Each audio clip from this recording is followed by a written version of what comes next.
Alors que nous venons devant ta parole, Seigneur, nous sommes obligés de confronter parfois des choses dont nous ne parlons pas aujourd'hui, des choses qui nous effrayent, des choses sur lesquelles on est peut-être ignorant, ou des choses où nous pensons peut-être que ça ne nous concerne pas, et il y a des sujets plus difficiles que d'autres. Pour cela, nous avons besoin de ton Saint-Esprit. Nous savons que tu l'as envoyé à tes disciples pour nous enseigner tout ce que toi, tu avais enseigné à tes propres apôtres, pour nous rappeler ce que tu nous avais prescrit, pour nous aider à comprendre ta parole. Alors nous avons besoin de son assistance, aujourd'hui comme à tous les jours d'ailleurs, mais aujourd'hui particulièrement dans ce message où nous allons parler de ton interaction avec des êtres spirituels qui s'appelaient des démons. Nous te demandons que tu puisses nous fortifier par ce message, nous faire voir la grandeur de Jésus encore et toujours, puisque c'est lui le centre de notre vie, c'est lui notre roi, c'est lui notre Seigneur. Au nom de Jésus, nous te prions, pour ton nom et pour ta gloire. Amen. Amen.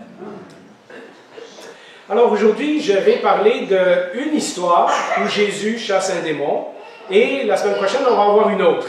Parce qu'évidemment, on ne pouvait pas tout dire en une fois, donc on va le dire en deux parties. Ce récit se trouve dans Luc chapitre 4, mais j'ai choisi de prendre le récit tel que Marc le relate. Vous lirez à la maison les deux, Luc chapitre 4 et Marc chapitre 1, et vous verrez qu'il y a des petites différences dans le texte. Vous verrez comment Marc et Luc ont chacun rajouté des choses qui les intéressaient plus que d'autres. Alors, on commence la lecture de ce texte dans Marc chapitre 1. Donc, l'évangile de Marc, vous vous rappelez, c'est celui qui est le plus rapide. Marc ne parle pas de la naissance de Jésus, du baptême de Jésus, de ces choses-là. Il commence tout de suite avec le ministère de Jésus. Et donc, dans Marc, on est encore au chapitre 1. Dans Luc et dans Matthieu, on est rendu au chapitre 4 ou 5 ou 8 même. Et donc, chronologiquement, on lit ce texte-là dans Marc chapitre 1 au verset 21. Ils se rendirent à Capernaum.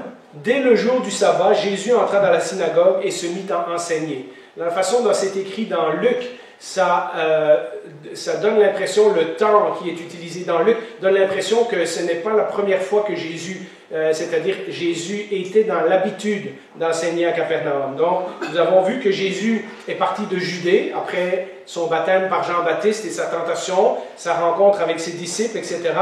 La semaine passée, nous avons vu que Jésus a été à un mariage à Cana, où il a fait son premier miracle, où il a changé l'eau en vin. Jésus va ensuite dans la synagogue à Nazareth, où il prend le livre d'Ésaïe et où les gens de son village le rejettent.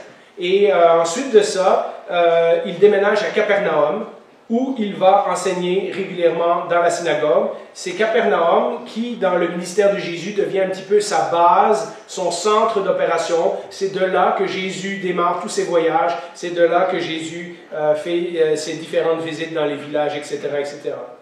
Et donc, à partir de ce moment, nous allons voir Jésus régulièrement ou à Capernaum, ou dans la région de Galilée en train de voyager, ou parfois à Jérusalem.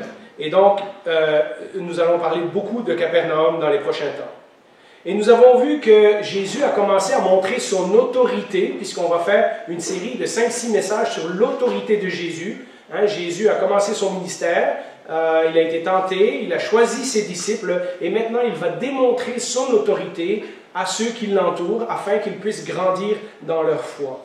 Et la dernière fois, nous avons vu que ce premier miracle, le miracle de Cana, a surtout impressionné ses disciples, parce que les gens dans la salle n'ont pas su d'où venait ce vin, cette eau qui avait été changée en vin. Mais ses disciples le savaient, et le texte de Jean finit en disant que ce premier miracle a augmenté la foi de ses disciples, et ils ont encore plus cru en Jésus. Et aujourd'hui, nous allons voir Jésus qui va asseoir son autorité d'une autre façon. La première chose, quand on lit ce chapitre 1 de Marc, c'est qu'on remarque que Jésus enseigne avec autorité. Jésus se met donc à enseigner régulièrement dans la synagogue à Capernaum, comme il l'aurait fait à Nazareth. À Nazareth, c'était certainement pas la seule fois, puisqu'il a été élevé là-bas, c'était certainement pas la seule fois où il avait pris la parole, mais la réaction des gens a été de le rejeter lorsque Jésus s'est appliqué à lui-même un texte qui concernait le Messie.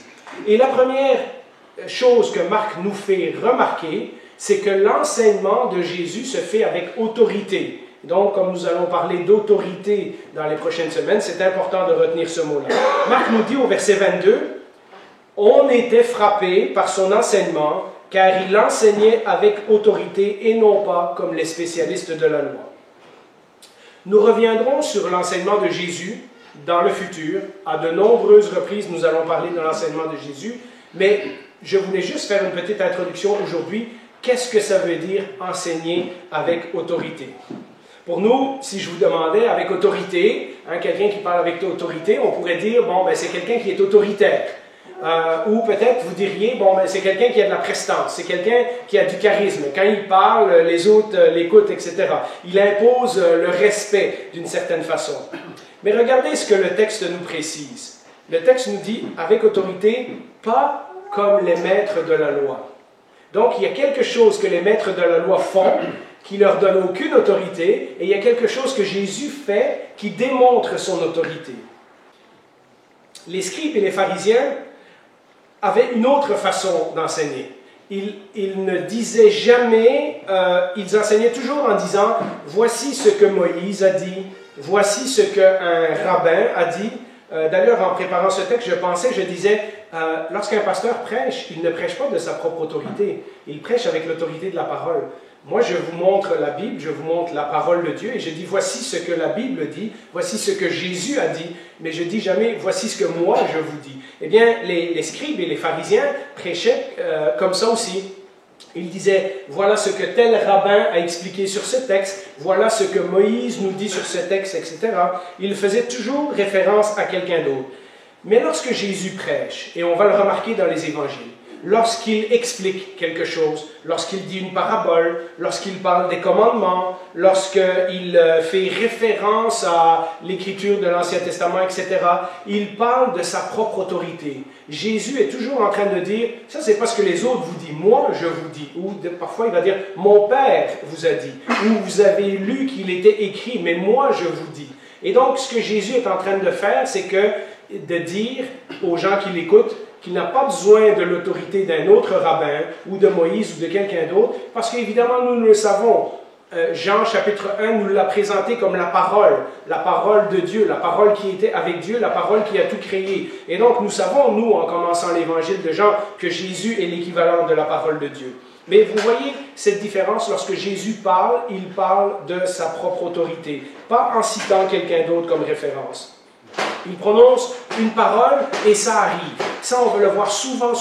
Lorsque Jésus fait des miracles, lorsque Jésus dit quelque chose, ou dans le cas qu'on va voir tantôt, lorsque Jésus chasse les démons, il parle et cela arrive. Lorsqu'il parle à la mer se calme. Lorsqu'il coupe le pain en deux, il ne fait pas une formule magique, il remercie Dieu et le pain se multiplie.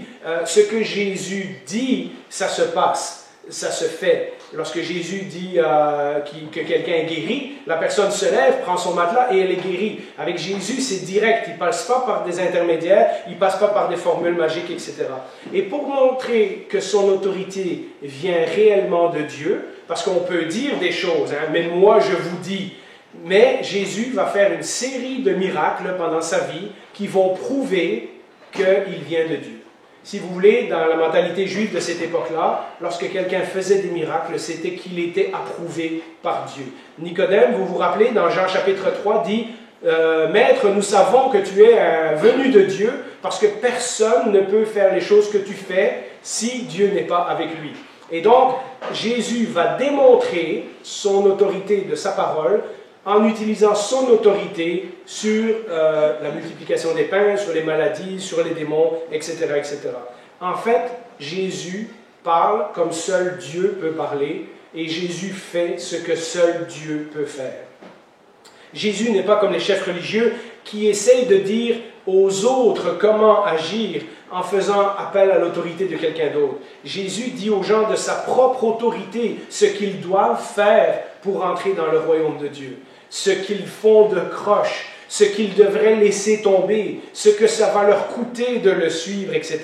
Et cette même autorité, il va l'utiliser pour chasser des démons, et c'est ce que nous allons voir aujourd'hui. C'est la même autorité lorsque Jésus parle, lorsque Jésus chasse des démons, lorsque Jésus explique la parole de Dieu.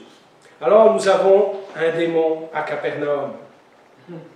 La région de l'autre côté du lac De l'autre côté, si vous regardez dans vos Bibles, vous avez des cartes à la fin, vous verrez que de l'autre côté du lac de Galilée, c'est la Décapole. C'était des villes qui étaient sous influence gréco-romaine, très romanisées. Il n'y avait plus grand-chose de juifs là-dedans. C'était des païens, ce sont des gens qui sont dans le culte des idoles, comme tous les Romains auraient été à cette époque-là, comme tous les Gréco-Romains. Et dans cette région, par exemple, c'est dans cette région qu'on va trouver les fameux pourceaux, hein, vous savez, les troupeaux de porcs, alors qu'en Israël, il n'y en avait pas. Et donc, voilà, ça c'est la région païenne, et ça c'est la région où ce serait attendu qu'il y ait des mauvais esprits et des démons et des choses comme ça.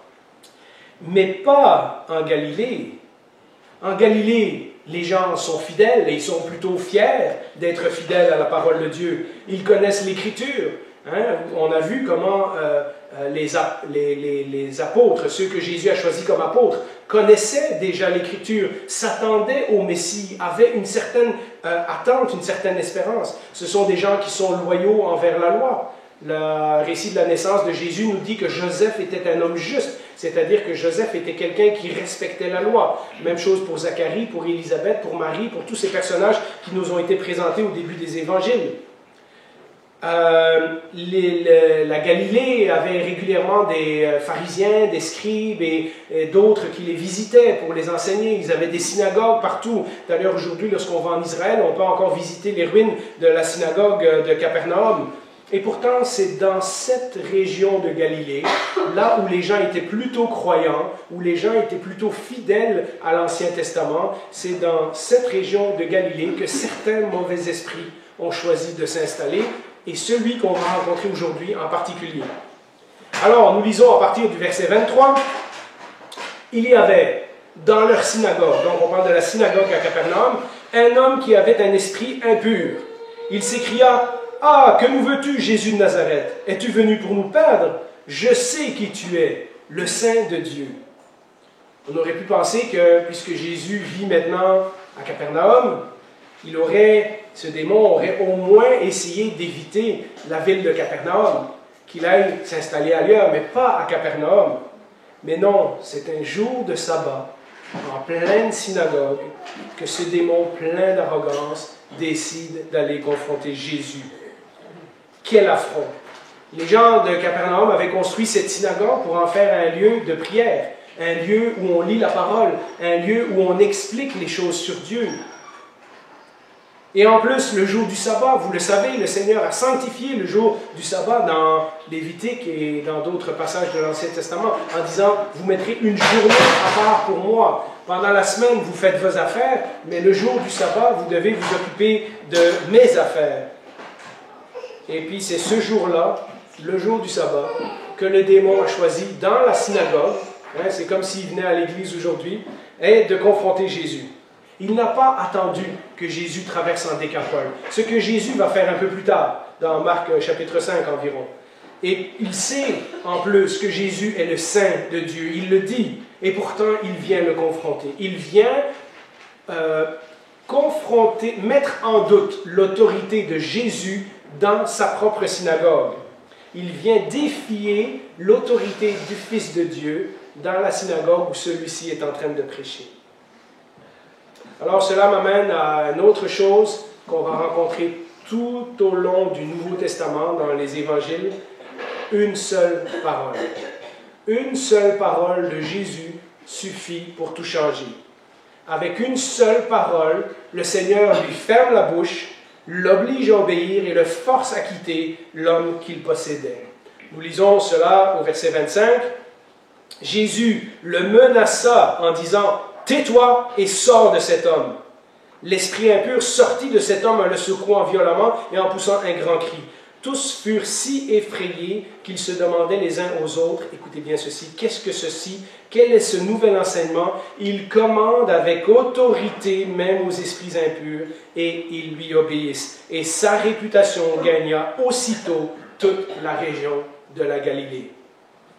La conclusion des gens, c'est que la même autorité avec laquelle Jésus prêche, puisqu'au début on dit « Waouh, il prêche avec autorité », eh bien cette même autorité lui permet aussi de chasser les démons.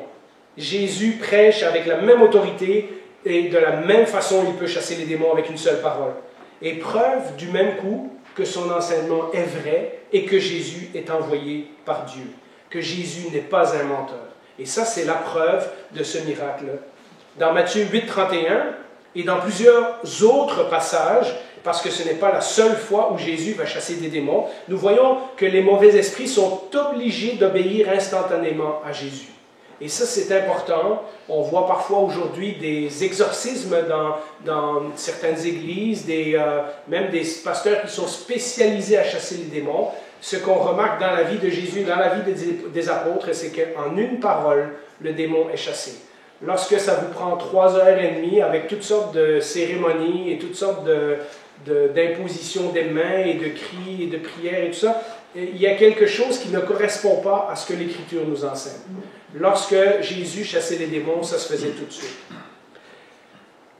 Les démons doivent même, à de nombreuses reprises, on va le voir, doivent même supplier Jésus pour avoir la permission. Vous vous rappelez l'histoire où les démons s'en vont dans le troupeau de cochons? Eh bien, ils doivent même supplier Jésus. Donc, ce n'est pas comme si c'est un combat d'égal à égal. Jésus est le maître, les démons sont obligés de lui obéir, et c'est tout. Fin de l'histoire. Et ils sont obligés de faire ce que Jésus leur dit. Ils savent à qui ils ont affaire. Voilà la puissance de Jésus. Un seul mot, une seule parole. Quelle autorité, mes amis! La même autorité qui a changé l'eau en vin était la même autorité qui a dit qu'il y ait un jour, qu'il y ait un soir, qu'il y ait la lumière, qu'il y ait les étoiles, qu'il y ait des animaux. C'est la même autorité. Une seule parole de Dieu et les choses se font. Remarquez aussi que le démon sait quel est son sort final, puisqu'il dit à Jésus, « Es-tu venu pour nous perdre » C'est la même réaction que tous les démons vont avoir dans les évangiles. Je vous ai mis quelques textes dans Matthieu 8, 29, dans une autre confrontation. Les démons dirent, et ils se mirent à crier, « Que nous veux-tu, Jésus, Fils de Dieu? Es-tu venu pour nous tourmenter avant le moment fixé ?» C'est-à-dire qu'ils savent que leurs jours sont comptés. Ils savent qu'à la fin des temps, ils seront jetés dans la fournaise de feu, dans les temps de feu, avec le diable, etc. Et ils se demandent si Jésus vient déjà les punir maintenant. Dans Marc 5, 7, le démon s'écria d'une voix forte, « Que me veux-tu, Jésus, Fils du Dieu très haut? Je t'en supplie, au nom de Dieu, ne me tourmente pas. » Voyez, dans la présence du Seigneur, les démons sont lâches, ils ont peur, ils sont tout petits, ils sont obligés de faire ce que Jésus leur commande. Ils connaissent Jésus et son autorité. Vous savez pourquoi? Parce qu'il y a une époque où ces esprits qui ont été créés par Dieu étaient là pour adorer et pour louer le Seigneur. Et Isaïe nous raconte comment ces anges avec Satan ont été jetés hors du ciel. Et donc, ces gens-là connaissent Jésus, mais maintenant ils le voient en personne. Ils étaient bannis sur terre, maintenant Jésus vient sur terre et ces démons-là sont effrayés parce qu'ils se demandent si Jésus vient leur régler les comptes tout de suite. Alors parlons quelques instants des démons dans la Bible. Et la semaine prochaine, je compléterai ce que j'ai dit aujourd'hui parce que ce n'est pas fini. J'ai dit certaines choses sur les églises qui pratiquent l'exorcisme. La semaine prochaine, je vais regarder comment un chrétien doit agir avec les démons. Ça, on va en parler dans une autre histoire. Mais aujourd'hui, j'aimerais juste faire un survol rapide puisqu'on est en train de parler de l'autorité de Jésus et on est en train de mettre la table, les bases, les fondations de ce qui va suivre sur l'autorité de Jésus. Si vous avez lu votre Bible attentivement, vous remarquerez que les histoires de démons, comme on rencontre au temps de Jésus, il n'y en a aucune dans l'Ancien Testament. Il y a une période de la Bible où les démons sont hyper actifs, c'est lorsque Jésus et les apôtres sont en train d'exercer leur ministère. Jésus vient faire son œuvre, de mourir sur la croix, etc. Les apôtres vont être le fondement de l'Église. Eh bien, c'est dans cette période-là que les démons sont les plus actifs. C'est là qu'on les voit intervenir visiblement. Ce n'est pas qu'il n'y a pas des démons ou des esprits ailleurs dans la Bible, il y en a, mais jamais ils ne confrontent les gens comme ils le font avec Jésus. Dans Deutéronome, par exemple, il y a un passage, je vous l'ai mis dans mes notes, dans Deutéronome 32, il y a un passage qui explique, où Moïse explique que lorsqu'on adore des fausses idoles, en fait on adore des démons, on adore d'autres esprits. Mais c'est tout ce qu'on sait. Dans quelques psaumes, dont le psaume 106, ça nous dit que ceux qui adorent les idoles adorent des démons sans le savoir. Dans 1 Roi 22, on sait que Dieu a envoyé un esprit pour tromper les prophètes du roi Sédécias, parce que le roi Sédécias ne veut de toute façon pas obéir au prophète Michée, et Dieu a envoyé un esprit qui met le mensonge dans ces prophètes-là. Et puis, vous connaissez peut-être l'histoire de Saül, qui était tourmenté par un mauvais esprit. Et lorsque David venait, regardez encore la différence, comment les esprits se comportent. Lorsque David, un homme de Dieu, vient, joue de la harpe, Saül se calme. Voilà l'effet qu'un croyant a sur les démons. Mais à part ces quelques petites allusions à des anges, à des esprits impurs dans l'Ancien Testament, on n'a aucun cas de prophète ou de roi ou de grande personne qui confronte des démons, qui chasse des démons, qui fait des exorcismes, etc. Alors, je me suis demandé pourquoi au temps de Jésus particulièrement. Eh bien, depuis le temps qu'on parle de Jésus, on commence à comprendre, parce que maintenant, Jésus vient établir son royaume. Jésus est venu établir le royaume de Dieu. Jésus commence son ministère en disant « le royaume est proche ». Hein? Repentez-vous, nous disait Jean-Baptiste, le même message, etc. Jésus vient établir son royaume et cela veut dire la défaite finale de toutes les mauvaises puissances spirituelles. Qui dit royaume et qui dit puissance, dit autorité, puisqu'on est en train de parler d'autorité. À part les Sadducéens, au temps de Jésus, tous les autres Juifs, les Sadducéens, ils ne croient pas au surnaturel, donc ils ne croient pas à la résurrection, ils ne croient pas aux miracles, etc. Mais les pharisiens, les gens qui vivaient dans les grottes à Qumran, les gens en Galilée, les gens en Judée, etc. Au temps de Jésus, la plupart des gens étaient d'accord qu'un des signes de l'arrivée du royaume de Dieu, c'était la confrontation avec les démons. Vous vous rappelez quand Jean-Baptiste est en prison et qu'il dit « il a un doute », il dit à Jésus « Es-tu celui qui doit venir ou on doit en attendre un autre ?» Et Jésus commence en disant « Allez raconter à gens ce que vous voyez. Les gens sont guéris, les démons sont chassés. » Jésus n'a pas besoin de faire ses preuves. Il dit « Regarde, là, ce que vous attendez, la confrontation avec les forces du mal, c'est en train d'arriver dans ma personne. » Jésus prêche l'arrivée du royaume de Dieu, ce qui veut dire que les démons vont commencer à perdre l'influence qu'ils avaient jusque-là. Quelle preuve extraordinaire de la vérité de son message. Les gens pensaient que lorsque le Messie viendrait, il chasserait les démons, et c'est exactement ce que Jésus est en train de faire. Il confronte d'ailleurs, dans un autre passage, il confronte les pharisiens avec ces mots dans Matthieu 12, verset 28, « Mais si c'est par l'Esprit de Dieu que je chasse les démons, alors le royaume de Dieu est venu jusqu'à vous. Vous voulez une preuve que j'annonce le royaume de Dieu? Ben regardez ce qui se passe avec les démons en ma présence, et vous verrez que le royaume est véritablement venu jusqu'ici. » Si Jésus est le Fils de Dieu et qu'il vient pour sauver l'humanité, pour rétablir Israël, pour rétablir le peuple de Dieu, il doit aussi avoir l'autorité sur toutes les forces spirituelles. C'est ce que les gens pensaient à cette époque-là. Et c'est ce que nous voyons partout dans la vie de Jésus. Ce n'est pas le seul endroit où Jésus chasse les démons. Il va chasser les démons d'un enfant, il va chasser différents démons, mais peut-être le plus extraordinaire, c'est la vie de Marie de Magdala, qui était habitée par 7 démons et qui est devenue une des plus fidèles disciples de Jésus. Voilà ce que la puissance de Jésus peut faire dans une vie. Voilà ce que l'autorité de Jésus peut faire dans une vie. Les mauvais esprits savent que leur fin approche et ils réagissent fortement et visiblement à la venue de Jésus. Voilà pourquoi ils se manifestent. Ils savent que le royaume de Dieu est en route. Ils savent que Jésus va accomplir son œuvre. Ils savent qu'ils sont perdus, qu'ils vont perdre toute influence. Et c'est pour ça qu'au temps de Jésus, on voit tellement de démons se manifester de façon physique et de façon visible.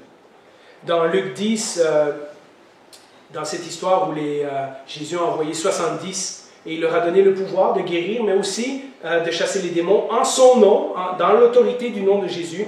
Lorsqu'ils reviennent, Jésus se réjouit et dit ceci, au verset 18, Jésus leur dit « Je regardais Satan tomber du ciel comme un éclair. » Lorsque Jésus est venu sur cette terre, mes amis, Satan a été chassé définitivement de la présence de Dieu.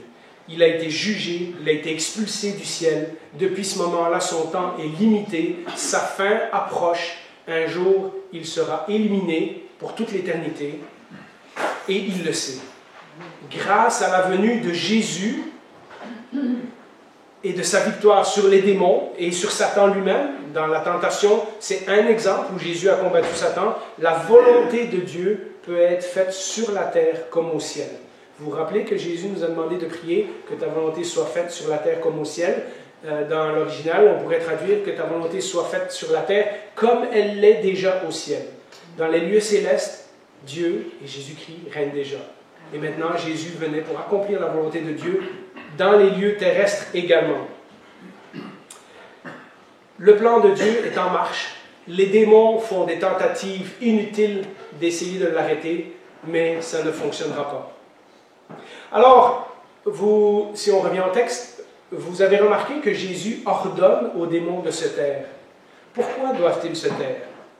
Pourquoi, lorsque Jésus rencontre un démon, et ça c'est à chaque fois, et lorsque les démons commencent à dire « on sait qui tu es le Fils de Dieu, tu es le Saint de Dieu, tu es le Messie, etc. » Jésus leur ordonne de se taire. Eh bien, d'abord, Jésus n'a pas besoin de la confession des démons. Ce qu'il a besoin, c'est leur soumission. Il n'a pas besoin que ses ennemis disent comment il est grand et comment il est fort, etc. etc. Il n'a pas besoin de leurs compliments. Comme nous venons de le dire, le plan de Dieu est en route. Son royaume et l'autorité de Jésus sont en train d'être établis aux yeux de tous ceux qui le voient. Pas besoin du témoignage des démons. Les vies transformées comme celle de Marie-Madeleine et les nombreux autres, à chaque fois que Jésus a chassé un démon, la personne est transformée. Eh bien, les vies transformées sont un témoignage suffisant. Jésus n'a pas besoin de compliments de la part des démons, pas besoin de leur témoignage. Mais ensuite, nous lisons, vous vous rappelez, dans le texte, on a lu que dès cet instant, sa réputation s'est répandue partout en Galilée. Et j'en ai déjà parlé, vous savez qu'à partir du moment où la réputation de Jésus est établie, il va avoir du mal à se déplacer parce que les foules vont venir à lui. Et c'est exactement ce que nous lisons dans la suite du texte. Nous voyons que les gens vont surtout venir à Jésus parce qu'ils ont besoin de son pouvoir extraordinaire. Dans Marc 1,32, nous lisons « Le soir, après le coucher du soleil, on lui amena tous les malades et les démoniaques. Toute la ville était rassemblée devant la porte. Il guérit beaucoup de personnes qui souffraient de diverses maladies. Il chassa aussi beaucoup de démons et il ne leur permettait pas de parler parce qu'ils le connaissaient. » Vous voyez, tous ces démons savent exactement qui est le Fils de Dieu. Et Jésus leur ordonne de se taire. Je pense que les gens sont attirés par le spectaculaire et les foules, avoir beaucoup de foules autour de lui ne va pas aider Jésus. Et c'est pour ça qu'il demande aux démons de se taire. Il n'a pas encore choisi de se révéler comme le Messie à ses disciples. Cela va venir dans quelques mois. Et donc, il est en train de préparer les gens à son message. Il est en train de préparer les gens au message de la croix. Parce que dire « je suis venu pour guérir tout le monde, je suis venu pour chasser les démons, etc. » Tout le monde aime bien ce message-là. C'est lorsque Jésus va dire « oui, mais cela va me coûter ma vie. Et si vous me suivez, ça va vous coûter votre vie aussi. » C'est lorsque Jésus va parler de ce message que les gens vont commencer à s'éloigner de lui. Oui, les miracles, c'est bien beau et tout, mais à partir du moment où l'enseignement commence à être trop difficile, on va laisser faire les miracles. Alors, c'est quoi ce message de Jésus? Eh bien, il est simple. Si on lit le Nouveau Testament attentivement, on se rend compte que Jésus ne veut pas guérir les symptômes. Les maladies, les démons et tout ça, c'est les symptômes, c'est les conséquences de quelque chose de beaucoup plus grave. Jésus veut guérir la source, la cause de toutes ces choses-là. Et cette cause, elle est spirituelle. Nous lisons dans Marc 1,35, à la fin de ce texte, « Vers le matin, alors qu'il faisait encore très sombre, Jésus se leva et sortit pour aller dans un endroit désert où il pria. Simon et ceux qui étaient avec lui, et Luc nous dit qu'en fait c'est tout le village, qui était avec lui, se mirent à sa recherche. Quand ils l'eurent trouvé, ils lui dirent « Tout le monde te cherche !» Il leur répondit, « Allons ailleurs, dans les villages voisins, afin que quoi? Que j'y guérisse, que j'y chasse les démons, que je fasse des miracles? Non, afin que j'y prêche aussi, car c'est pour cela que je suis sorti. » Il prêchait dans les synagogues, par toute la Galilée, et il chassait les démons. Vous voyez l'ordre? Jésus va prêcher. Quand ça donne, il va guérir, il va chasser les démons, etc. Mais son premier objectif, c'est d'annoncer la bonne nouvelle du royaume de Dieu. Pourquoi cette réponse de Jésus? Est-ce qu'il n'y avait pas d'autres gens malades au village? Est-ce qu'il n'y avait pas d'autres gens qui avaient besoin d'avoir les démons chassés, etc.? ben, nous pensons encore comme les gens de cette époque-là, souvent.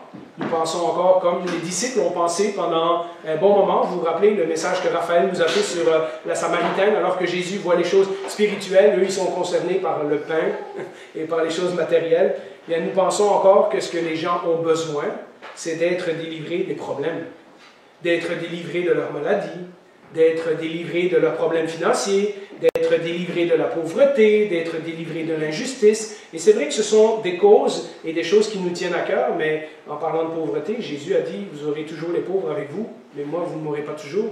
Donc, vous voyez, des fois, les réponses qu'on trouve brutales de Jésus, c'est vraiment pour nous remettre les choses dans le bon ordre.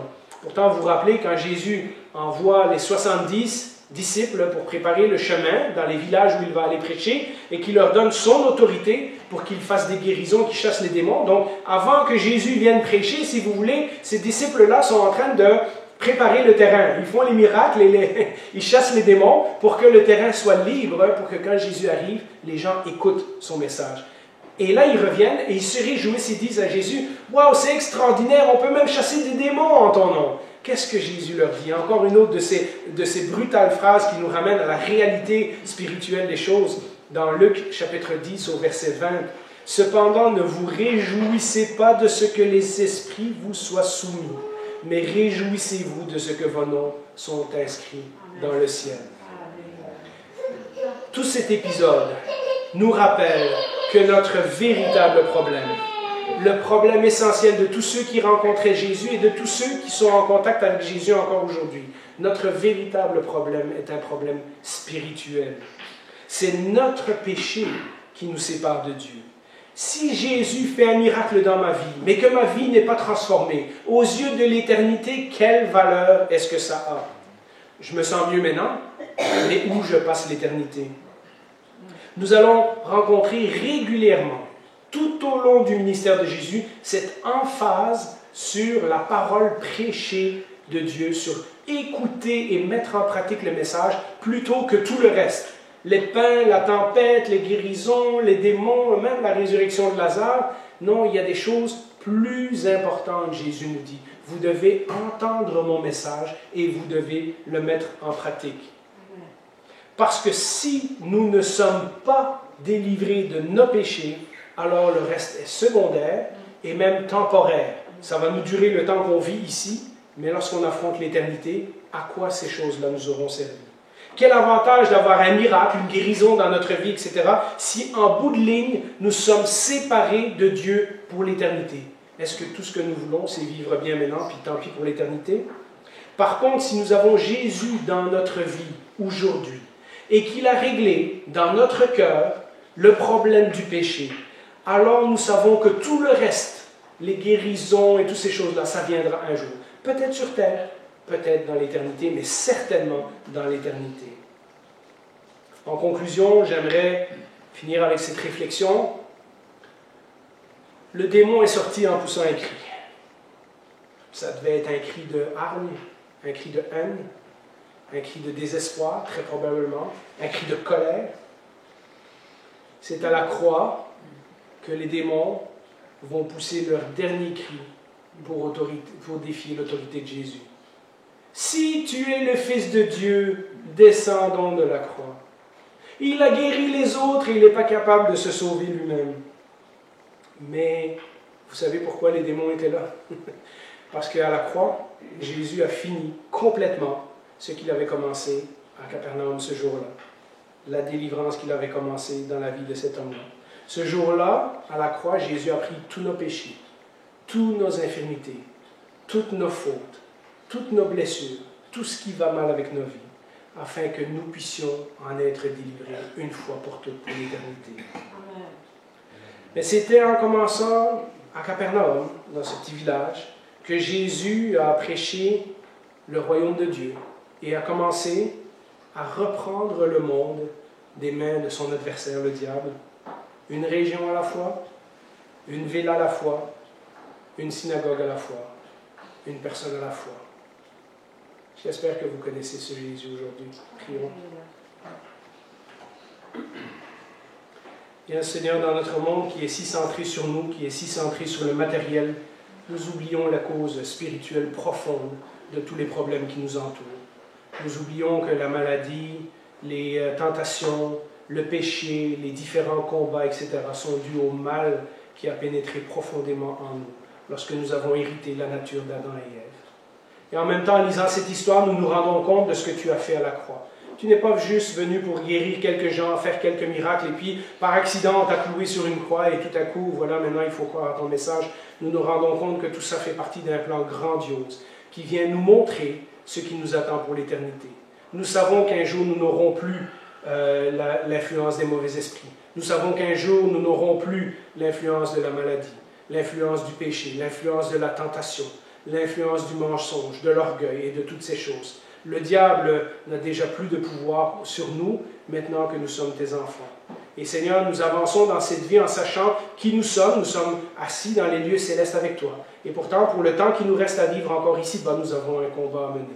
Seigneur, nous savons que nous avons été délivrés, nous savons que nous avons été pardonnés. Si tu permets, comme nous le verrons bientôt dans ta parole, que certaines choses restent dans nos vies pour nous tester, pour nous mettre à l'épreuve, pour nous apprendre des choses, eh bien que ta volonté soit faite.